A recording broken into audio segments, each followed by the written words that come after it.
Rana Pfeiffer তুলেছেন, আগ্রাসনের ফুলকি ঝরেছে তানজিদ হাসান তামিমের ব্যাট থেকে।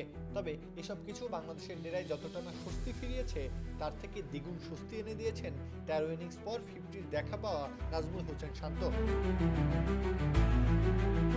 ওয়ানডেতে বাংলাদেশের ব্যাটিং অর্ডারের সফলতার বেশিরভাগটাই নির্ভর করে শান্তর উপর।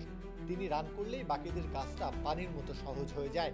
তবে তিনি কিনা একটা 50-র দেখা পাননি 13 ইনিংস খেলার পরও।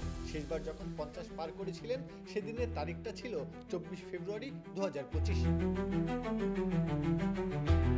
এর প্রভাব বাংলাদেশের উপরও কম পড়েনি। যখন থেকে ব্যাট প্যাচের মধ্যে পড়েছেন শান্ত, বাংলাদেশও জয়ের ধারাবাহিকতা হারিয়ে ফেলেছে। অথচ 2023-24 সালে অপ্রতিরোধ্য ক্রিকেট খেলেছে বাংলাদেশ। 2023 সালে শান্তর ব্যাট থেকে এসেছিল 992 রান। এভাবেই সবাই আপন হয়ে উঠুক ইসপির আপন করার সাথে। ইসপি আপন করার স্বাদ। ছিল দুটো সেঞ্চুরিও। 2024 সালটাও মন্দ কাটেনি তার। 5 ইনিংস খেলে করেছিলেন 286 রান, সাথে ছিল এক সেঞ্চুরিও। এরপর নিজের সাথে দলের ছন্দ কেড়ে নিয়েছেন যেন। অবশেষে রানখরা কাটানো সেই বার্তা দিলেন শান্ত।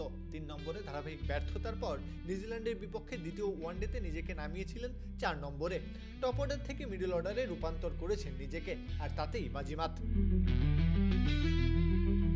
সাইফ সম্মুখে হারিয়ে ফেলার পর ঝড় তোলেন তামিম। সেই জায়গায় শান্ত ইনিংস খেলার জন্য একজনকে দরকার ছিল। শান্ত তাই নিজেই সেই দায়িত্ব কাঁধে নিয়েছেন।